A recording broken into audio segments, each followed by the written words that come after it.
Now, for your listening pleasure, here's Pulizzi and Rose, covering the week of media, marketing, and digital content news. This Old Marketing. Take it away, boys.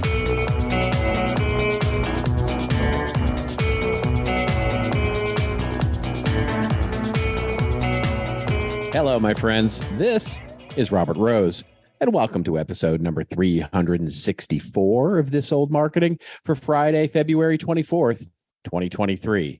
And with me, not as always, in fact, for the first time ever, well, not the first time I've seen this person and not the first time I've talked with this person, but the first time ever on This Old Marketing as a co-host. In fact, the last time I saw this person was at the Marketing Profs Conference, but nonetheless, my pal, a colleague, and a guy who makes Joe Pulizzi think twice about saying he's tall, the very tall and handsome Mr. Paul Roetzer. Hello, my friend. How are you?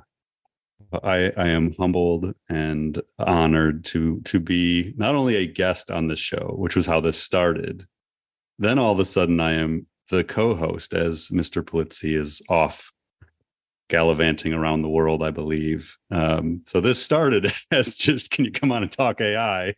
And then it became, hey, why don't you be the first host in the show's history with Robert? Yeah, so there you go.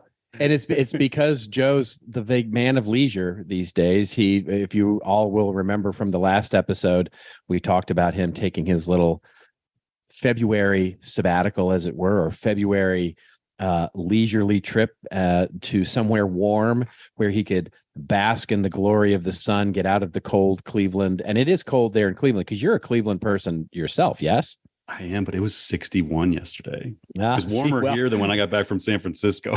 Yes, maybe he's he's faking. He's calling in sick here. We don't know. Did I unwillingly just accept the role to be the ongoing co-host of this show? Yeah, it could be. You could earn your way in here and basically put Mr. Pulizzi out of work.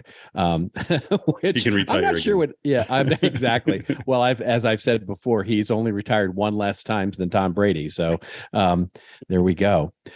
Well, for the folks who don't know you, and many of the audience will from your proximity to content marketing world and CMI and all the things you do. But for those who don't know you, bring us up to speed. Where are you from? What do you do? And what the hell are you doing here?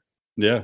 So I started a marketing agency in 2005, and unbeknownst to Joe and I, we were about 5 to 7 blocks from each other. We were living within a half a mile of each other and didn't know each other at the time when I started my agency in 2005. And then in 2007, PR 2020 was the name of the agency. We became HubSpot's first partner and started really doing a lot in content. We weren't calling it content marketing yet, but we basically created content to grow clients' audiences and generate leads. And so then as Joe and I finally got connected, somewhere probably around that time, 2007, 2008, I started, really following along with Content Marketing Institute, which is probably around when you and I first met back in those days. And, we really got involved in that space. And I spent most of my time building that agency. I wrote a couple books, the Marketing Agency Blueprint in 2011. And that was actually the year that IBM Watson won on Jeopardy. And so I started being very curious about AI and like, what is it and how can it be used? And can we create content with it? Can we write blog posts with it? Things like that. And that led me to just spend the next, 12 years now researching AI. And at some point I started Marketing Institute and said, well, let's tell the story of AI, help other people figure this out. And for about 6 years, we toiled away talking about AI and trying to get people to care. And then ChatGPT showed up and everybody started listening. So Here we are. Yes. A 9-year overnight success story, as they say, right? Yeah. Yeah. Well, speaking of which, I mean, it is not a secret that ChatGPT and AI have become sort of the belle of the ball, as it were. Everybody is talking about it. I mean, even as we speak, there's news breaking. There's just news breaking, seems like every single day. And so we wanted to dedicate this episode to talking about AI and really leveraging your expertise here. And I'm super glad I'm the one who gets to do it because it's something I'm absolutely fascinated with. I've been doing my own writing, but my own writing is definitely from the perspective of a marketer, not from someone who understands the ins and outs like you do. And so we'll start as we always do on the show, we'll start with a little bit of news and talk a little bit about the news. Now, the news we could cover, and I would love to get your take on it, is something that is literally breaking as we start talking today, which is the Microsoft integration of ChatGPT with Bing is just going a little bit haywire. They're not having the best day. Let's say, if Google had a bad day last week, these guys are having a bad week this week. And then the second, and we'll put this link in the show notes, of course, is something that comes from search engine land.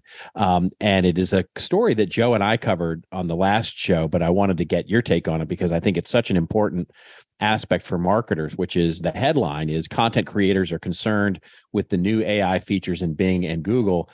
And it's not about the will ChatGPT take my writing job, but rather the search results that are starting to really come at the expense of what we all know is search engine result pages, which is a list of links here.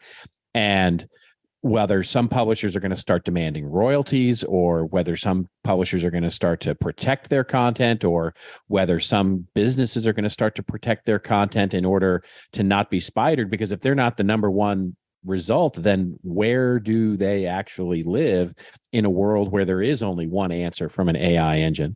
Anyway, I know that's a lot to start off with, but what's your take on these two news items? Because they are related in a way. Yeah, they are. I mean, as you mentioned last week, and I think you and Joe talked about it on last week's episode, but you had, Google kind of announces on Monday, they sort of pre-announced that they're announcing their Bard, which is their language model.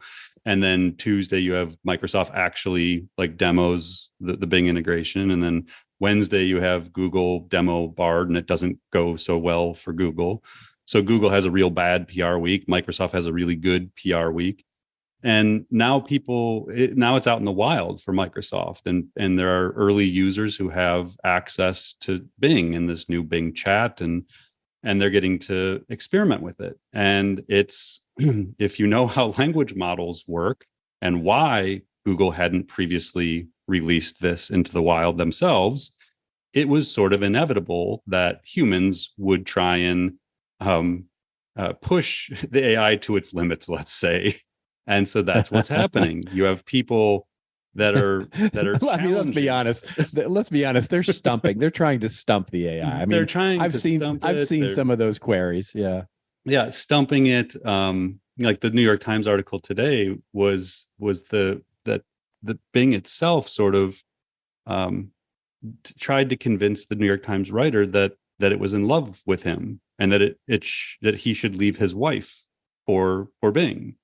And he was prompting it with things like, how it learned and where its data comes from, and what should we know? What are its darkest secrets, kind of thing. And it went there, and it started, it talked about how it spied on its developers through their webcams, and how its name is actually Sydney, and stuff that is crazy, but totally predictable that this was going to occur. And so, yeah, I mean, we'll get into the SEO stuff and the content stuff, but what's happening at a bigger picture here is these are very powerful AI agents, and the people who build them don't really know what emergent capabilities they're going to develop. And so Microsoft is willingly, and OpenAI, letting this happen in the wild. And they're basically just sitting back, and unlike with Tay, their crazy chatbot a few years ago, they're allowing this thing to be out there learning, and it is crazy to watch happen, honestly.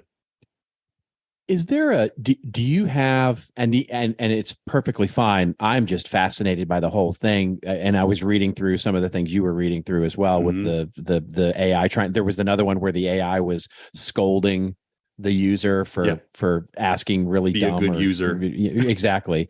Right.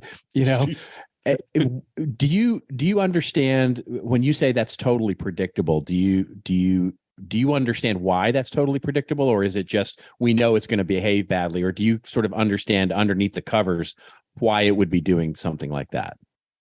Yeah, I mean, without getting overly technical, it learns from a corpus of knowledge. So in the case of GPT-3 or 3.5, which is powering ChatGPT, it's what's called a language model. And that language model goes out and it's given a set of information, in this case, the internet, and it learns. It learns how to predict the next words in a sequence.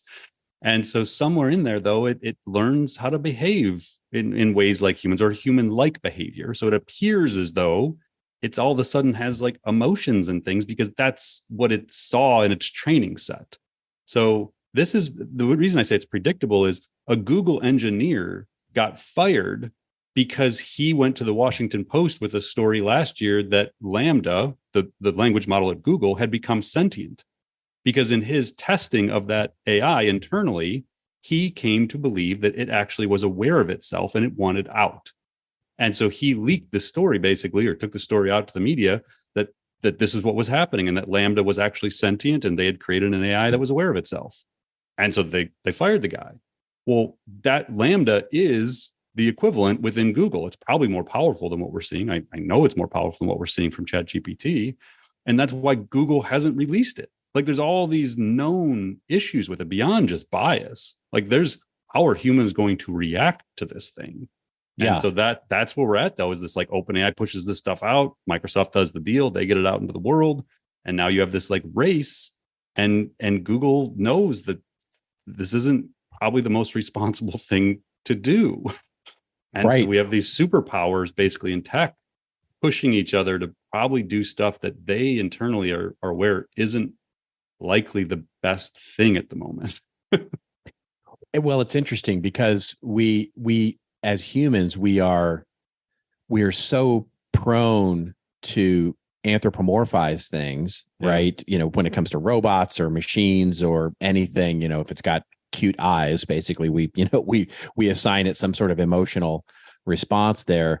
And this, we can see this happening in real time too, where people are, you know, even in the queries that New York Times reporter was putting through, it's talking to the AI in a way that is a human talking to another human. In other words, the reporter anthropomorphized the AI, and they're testing it for good reason. I'm not suggesting that there was anything wrong with that, but by treating it like an anthropomorphized human being, why are we surprised that it's responding that way, right? In other words, it's going to look out, you know, into its learning model.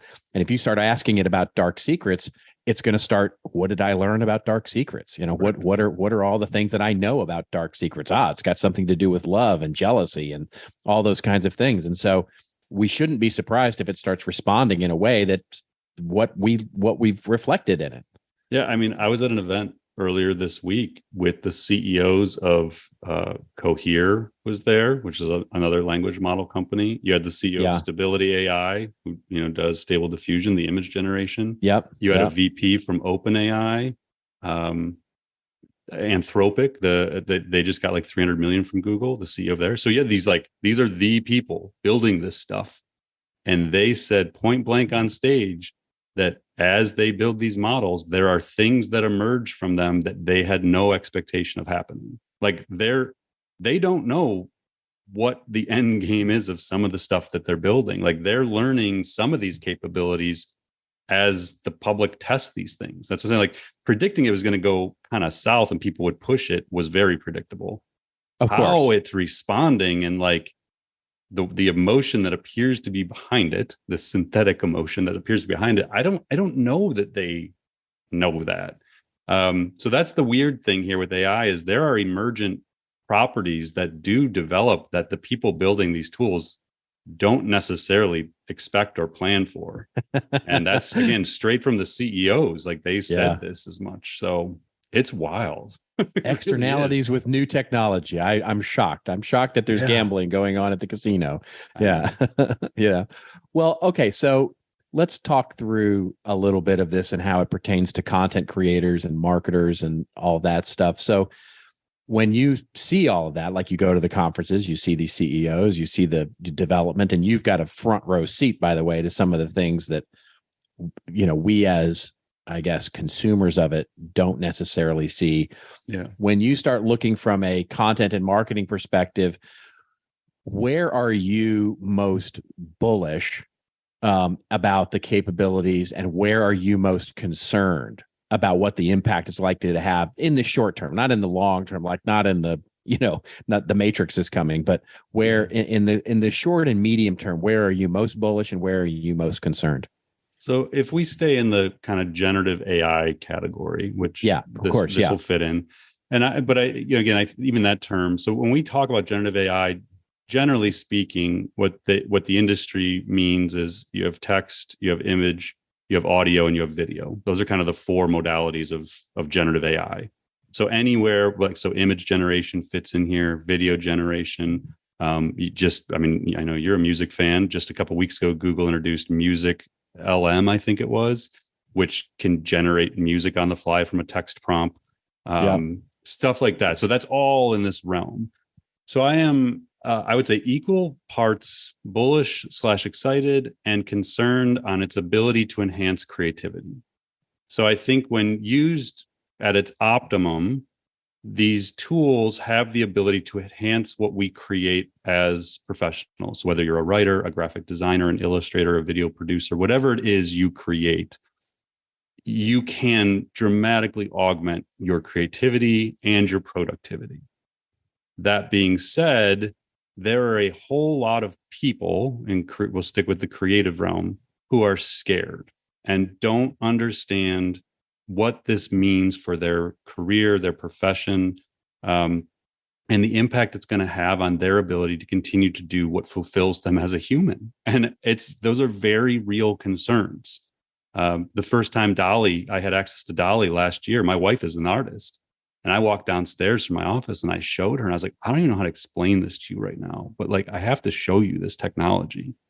And that was the moment for me that really started changing everything. Like I'd known some of this stuff was coming, but to see it and to be able to like create a prompt and get an output of an article or a image or a video is a very unnerving thing as a human to see if you or a loved one is a creative person. Sure. Well, it's an equal part, and I think this is where you get some of the. I'm hesitant to call it overreaction, but I'll just for the moment, for the simplicity of it, I'll say the overreaction of it's stealing, right? It's stealing my my art. It's stealing my creativity, which is, again, it comes back to that. It looks like a human copied it, right? It looks like someone has gone out and looked at templates and basically made something via that template. And what the reaction or overreaction is that it has stolen that idea, because as opposed to when I do it as a human, I'm learning and I'm using that as my learning model of I want to paint like Da Vinci, or I want to paint like Andy Warhol, or I want to use the same techniques as Kandinsky, or I want to create something that looks like an Ansel Adams photograph. So I learn from that, and I take and by nature of the fact that there's the sort of also the many biases we have as humans, because I did it, I'm doing it right. I'm doing it correctly. Because this other thing did it that I don't understand, it's stealing. It's a fascinating way that we rationalize that and look at that. I mean, what are you telling? What is the next level of that conversation that you're having with your wife or your kids about that idea of what DALL-E or the music or anything is doing? Is it that get used to it? In other words, pulling the Clayton Christensen, it's, you may hate gravity, but gravity doesn't care.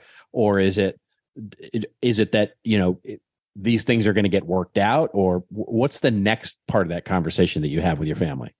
Yeah. So I've shared this story a couple times. I actually was never going to tell it. And then I decided to share it with my daughter's permission, but I'll take a moment and kind of give context here. So when I first got access to DALL-E, showed my wife, but I couldn't build on it. I just saw it and showed her.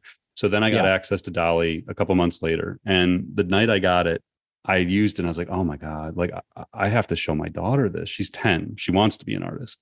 And so I really debated on how to present it to her. But I sat her down the next day. I said, I want to show you this new AI tool. Now, my daughter knows more about AI than the average person. I mean, she's fully aware of how this stuff works and how it learns and stuff. it's dad's job. So I'm sure at dinner time, the boring stuff that dad has to I get the eye about. rolls all the time. Yeah, right. So I get the eye roll on this one. I said, I want to show you this AI. And this is what put foods on your table, young one. Yeah. So she says, fine. And I said, just give me something you would want to create. And so after some consternation, she says, fine. How about a fat, fluffy unicorn dancing on rainbows? I was all right, cool. So I put it in DALL-E, and 8 seconds later, I have 6 illustrations of a unicorn dancing on rainbows. Yeah. She gets up and walks out of the room. Wouldn't talk to me about it. Month goes by. We still have not talked about this moment. She comes out on my back patio. I'm sitting there working on my deck for our marketing AI conference. So this is like July. And I said, hey, I'm going to tell the story of AI and creativity at MAICON. Is it okay with you if I share how, it made you feel? She said, yeah, that's fine. I said, okay, well, what did you feel when you walked out of the room? And she said, I don't like AI like you do. I said, I don't like that it can do what you want to do and what mommy does. And I don't like that it can write like me. Like that's not the point here. My point is I need to understand this because it's not going away. And I need to help people like you and mommy and me figure out what it means. And so she's like, I get it. I just don't like it. So then that night we're laying in bed and she said, you know what bothers me about DALL-E? And I said, what? She said, it's stealing people's imaginations. And I said, what do you mean? She goes, it's going online. It's seeing their pictures, their drawings, their paintings, and it's stealing. And those are people's imaginations. I don't ever want my work online because my imagination makes me who I am. And I said, that's the most profound thing I've ever actually heard about AI.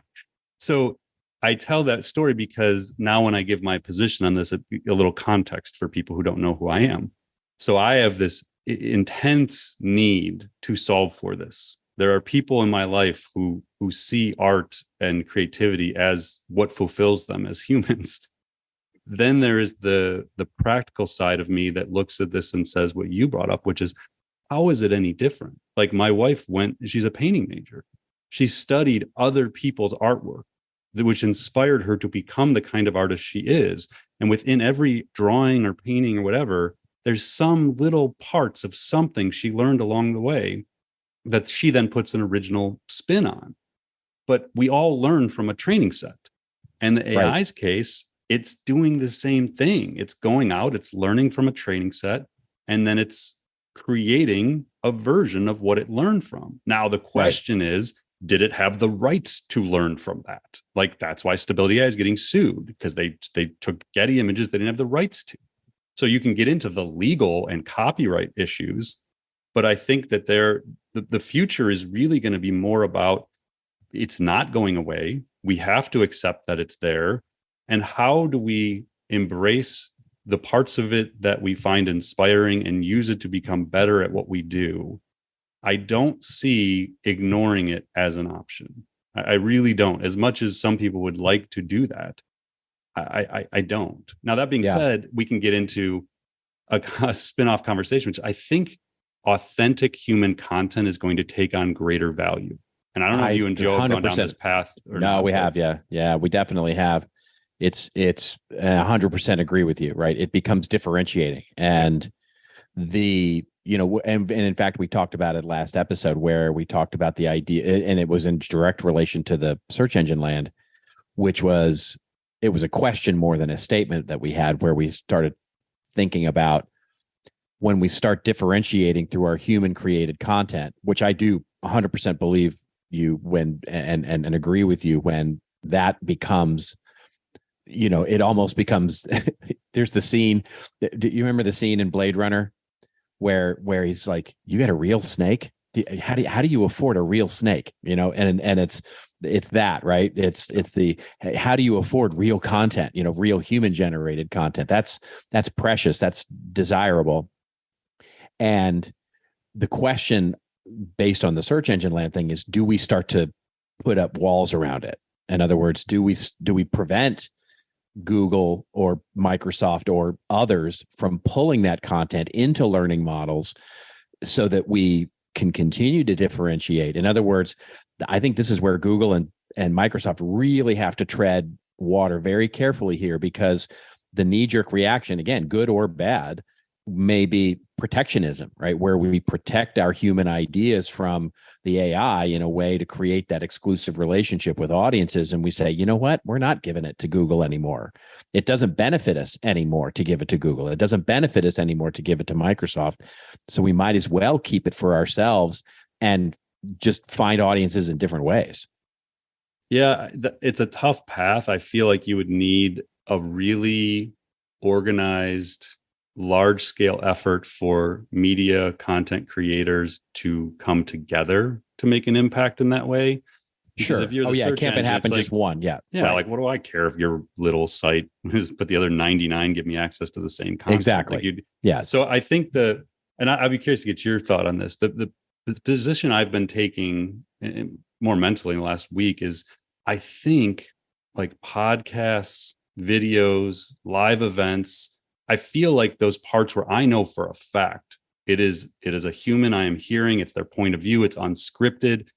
I think that's where the greater value. Like I think the articles, you're just never going to know moving forward. Like how much did this person really write this? And I know that person, but I don't know. Whereas if they're listening to this is us. If they're coming to an event and seeing us on stage, it's us. Like if there's a video and I'm just like giving I feel like the unscripted, true human stuff is where the opportunity lies moving forward. I'd be curious to get your thoughts on that. I think that's it. I think, it puts a premium on the human experience, right? Yeah. Where, and I mean, there's a whole other conversation to have around deep fakes and all of that.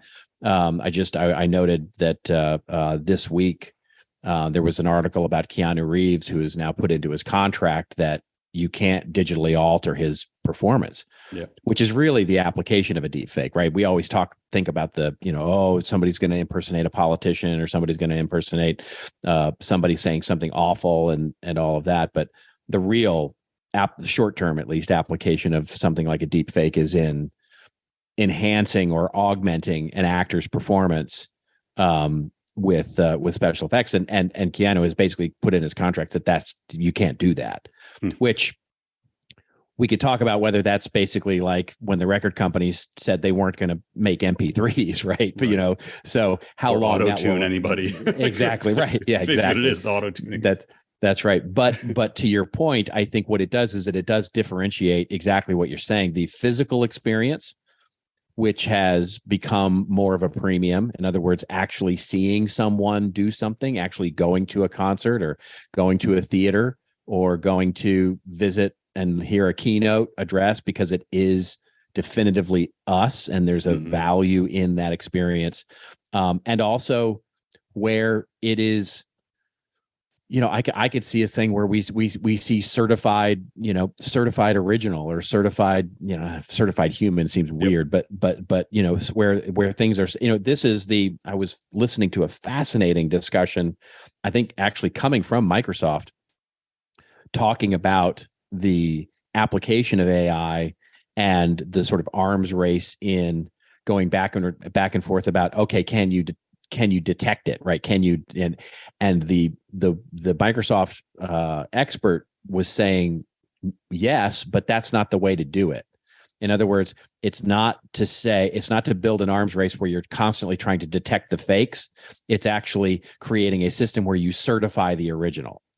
And, so if you make an image, there's a little button up at the top, a certified image, digital watermark that says this is an original piece of artwork. This is an original human created piece of art or an image or a piece of music or text. So certifying the human created rather than trying to always detect and getting into an arms race with trying to detect the fake. And that is, to me, is a directionally, certainly, I don't know at all specifically, but directionally it feels like that's the way we're going.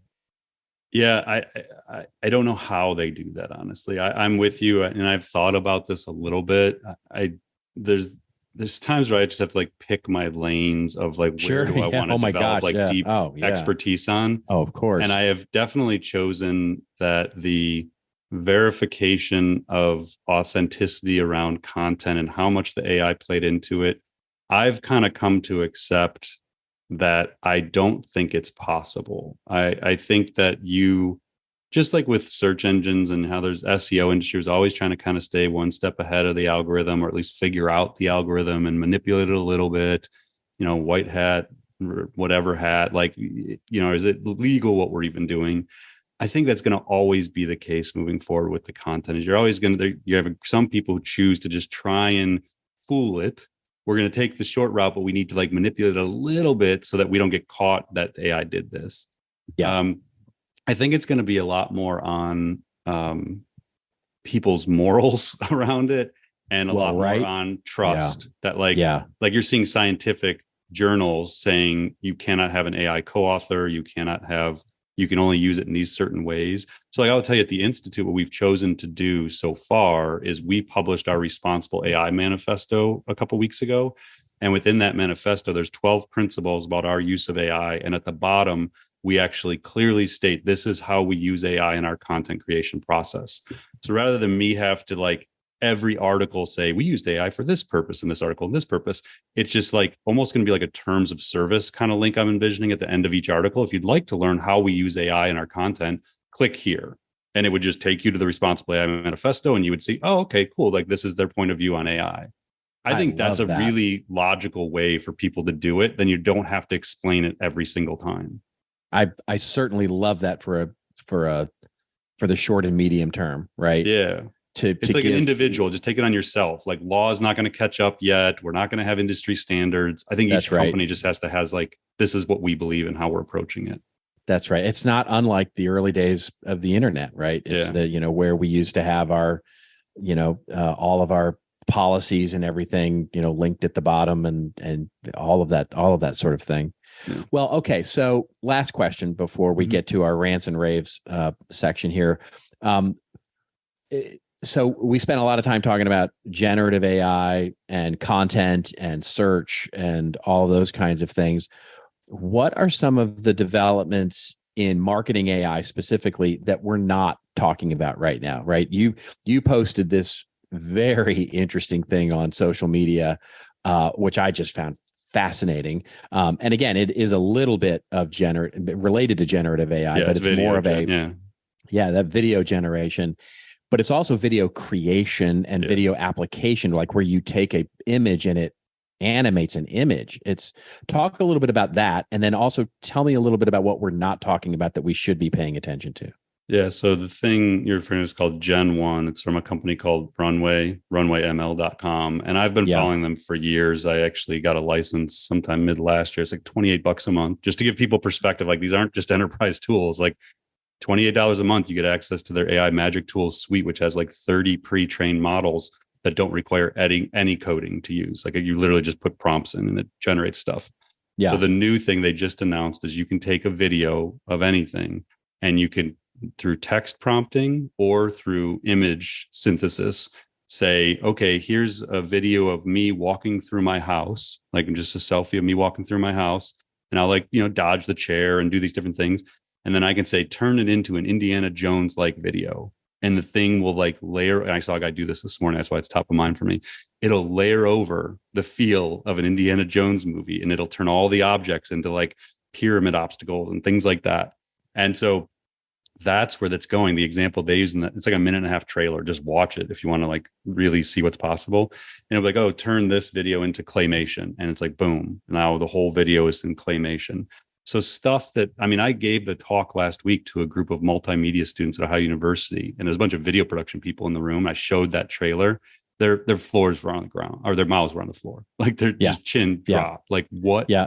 Guy raised his hand. Should I change my major? Like what was that? Right. Like, yeah. So I think just that if you know the companies to watch, and again, generally images, audio, text, and video, just assume all things related to generating that kind of stuff is going to keep going up at an insane rate. The abilities of these AI, you'll watch the space differently. So definitely that. And then the thing we're not talking about is I'm a big believer that AI is going to play a major role in the personalization of content and the promotion of that content. And then in decision-making, like strategy, which was the thing that got me into AI, 13 years ago, whatever it was now. And so I think that everyone's very focused on ChatGPT and AI writing tools, as they should be. It is a very logical entry point, but they just need to realize that AI is much, much deeper in its capabilities and applications.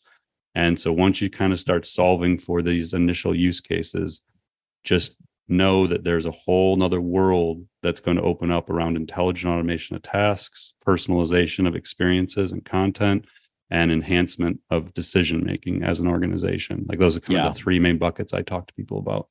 Yeah, that's one of the ones that I'm most excited about, is that helping with decision making idea, where you look at, there are already some providers out there that were, it's funny that some of the generative AI content creation companies now started in this in governance and helping people make better decisions about data and consistency in their content and analyzing corpuses of content and sort of providing that before they even got into generative stuff. And it's a fascinating thing that has quickly sort of been eclipsed by this whole content creation thing, but is some of the more interesting things, I think, when you get down to it. Okay.